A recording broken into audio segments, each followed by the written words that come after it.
Après avoir lu le livre, on m'appelle l'écrivain. Ça me fait du bien. Finalement, je découvre que c'est un talent qui était caché, mais il fallait que l'on casse un peu l'œuf pour que ça puisse éclore. Voilà. Alors, j'ai une petite question pour terminer. J'ai eu quand même le bonheur et la chance de lire tous les livres, et je crois que le message est centré sur le fait que Dieu nous parle en silence quand on semble s'effondrer. Et sur une page, il y a quelque chose qui m'a beaucoup plus retenu, c'est que vous nous dites que tout ce qui parle de Dieu ne vient pas de Dieu. Est-ce pensez-vous qu'à l'ère des réseaux sociaux, notre jeunesse est capable de pouvoir reconnaître quand Dieu leur parle et surtout quand il parle en silence? En tout cas, je pense que c'est le gros du défi. Ça va être ça notre combat. Ça va être ça notre combat parce que, par exemple, on commence à monnayer Dieu. Il faut cliquer sur j'aime, partager à 10 personnes pour être béni. Dieu a un compte des réseaux sociaux? Non, du tout. Les gens aiment le spectaculaire. Je pense que si les gens déjà font la démarche de ne plus se laisser emporter dans le spectaculaire, ça va plus ou moins leur permettre ou nous permettre, surtout à l'ère des réseaux sociaux, de comprendre que la main de Dieu agit en chacun et sa voix nous parle. Il y a des enseignements, certes, qui sont donnés par certains pasteurs, des éminents d'ailleurs, qui recommandent de lire la Bible, par exemple, de lire, de suivre des enseignements. Et moi, je recommanderais aussi de lire Miracle en sourdine, parce que toutes les expériences que j'ai montrées dans ce petit livre, je l'appelle petit, oui, parce qu'il est quand même petit comparativement à la grande Bible, je pense que chacun finira toujours par comprendre, et je suis certain que quand on amorce la démarche d'aller chercher Dieu dans le calme, il se laisse découvrir.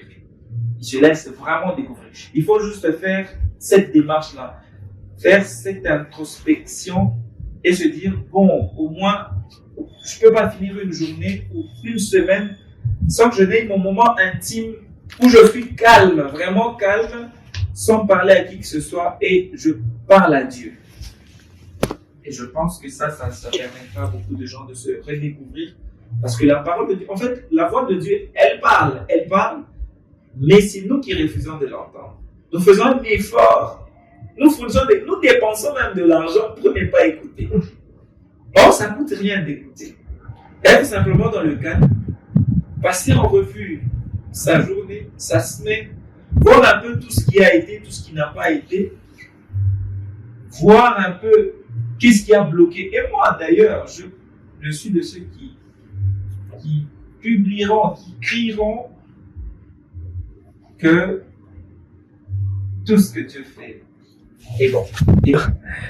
Alors, j'avoue d'abord, premièrement, que j'ai des sentiments un peu mélangés entre vous féliciter pour ce bel ouvrage et également, je disais, sentiments mélangés entre vous féliciter pour ce bel ouvrage et également la compassion pour cet immense combat que vous aviez à livrer comme un guerrier dont vous allez être sorti justement la main haute. J'ai envie de poser la question, la première d'ailleurs, de savoir, on dit souvent à quelque chose malheur est bon. Est-ce que Bulldozer, MC, Monsieur Gauthier Momat, aujourd'hui vous éprouvez ces sentiments-là et vous partagez cela comme quoi à quelque chose malheur est bon? Est-ce que être passé par le lit d'hôpital et toutes ces épreuves auxquelles vous avez fait face font de vous ce que vous êtes aujourd'hui? Si pas ces épreuves-là, vous ne seriez pas là avec nous à nous parler du livre Miracle en sourdine. Cette question, je l'avais vue. De la même manière que vous avez formulé. En tout cas, si ce combat-là n'avait pas été placé sur mon chemin, je n'aurais pas été là aujourd'hui. Je n'aurais pas pondu un livre. Là, ce n'est que l'état du calvaire. Mais tout ce que j'ai eu à traverser comme combat, si il n'avait pas été là, je n'en serais pas ici. Je n'en serais pas ici. Et je pense que c'était un mal pour un grand bien. Je ne dirais pas pour un bien, mais pour un grand bien. Parce que j'en suis sorti non seulement victorieux, mais transformé complètement. Transformé complètement. Je ne pense pas que je suis Bulldozer 2024 égale Bulldozer 2025. Non, jamais. Je crois que le moteur a changé, les huiles ont changé, le régime a changé, le nombre de cylindres ont sensiblement changé. C'était une voiture diesel, mais maintenant, c'est vraiment un vrai bulldozer qui tourne à plein régime turbo. Et c'est évident, mais en vrai, je ne suis plus la même personne. Même moi-même, je sais le voir. Je sais que je ne suis plus la même personne. Je suis la personne que Dieu voulait que je sois. Ok. Je vous remercie pour cette réponse. Alors, Bulldozer, MC, Monsieur Gauthier Momat, il y a une particularité quand on vous lit.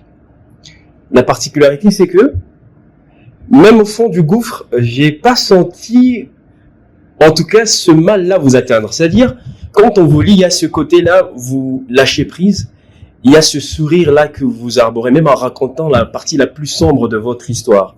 J'ai envie de dire, est-ce que ce côté-là humoristique fait partie inhérente de votre personne, c'est dans les gènes, arriver à trouver force même se trouvant justement dans ce gouffre-là. Voilà.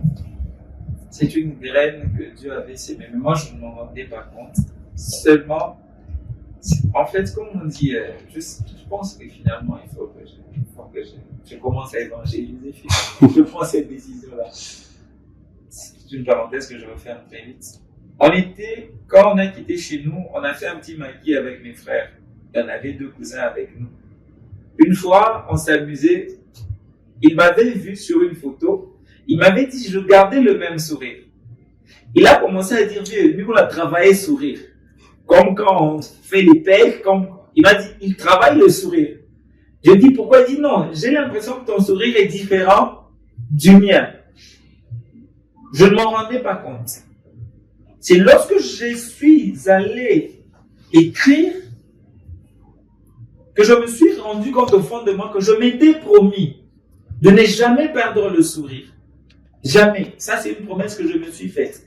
Et même dans le livre, j'ai pris un cliché où je suis vraiment aux urgences avec tout ce qu'on met comme câble. J'étais vraiment un gars connecté. Voilà, j'avais des câbles partout et même là-bas. Il y avait le câble. Donc, la sonde, elle entre par la base. C'est horrible, mais vous voyez un peu. Mais je gardais le sourire. Et je rigolais. En fait, rire, pas rire pour... Non, il y avait cette graine. Et moi, je ne bénirai jamais assez Dieu pour cela. Parce que c'est ça qui m'a permis aussi de retrouver la lumière. Aussi avec mon frère. C'est un monsieur... assez rude en fait. Mais quand j'étais avec lui, on passait tout le temps à rire. En fait. Tu vois que c'est parmi les choses qui m'ont aidé. Et d'ailleurs, je comprends finalement pourquoi on dit le rire soigne. Voilà. Très rapidement, on va rebondir. Petite question. Alors, ma dernière question est celle de savoir. Vous avez vu des songes lorsque vous étiez dans la chambre, dans la pièce à 4 murs, ça va? Oui. Alors, la plupart des gens, dès qu'ils ont des visions par-ci, par-là, ils se transforment directement en prophètes. Alors, vous, je pense, ma question est celle de savoir, est-ce que vous n'avez pas voulu faire comme eux? Vous avez changé les systèmes pour récolter les offrandes en rédigeant un livre et publier pourvu que les gens puissent acheter. Mais la dernière question est celle de savoir, pour ceux qui ne croient pas au miracle, quelle est la réponse qu'ils peuvent retrouver dans ces livres? Déjà, je commence par la deuxième. Qu'ils lisent le livre, qu'ils croiront. Qu'ils lisent le livre, ils croiront. J'ai d'ailleurs pris soin, je ne sais pas si c'est recommandé, de toute façon c'est mon tout premier ouvrage, donc j'ai fait ce que je voulais faire.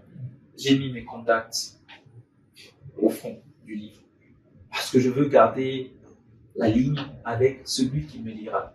S'il a besoin qu'on échange, je serai là pour échanger. Et je suis convaincu, fortement convaincu que si quelqu'un lit ce livre, il ne pourra plus douter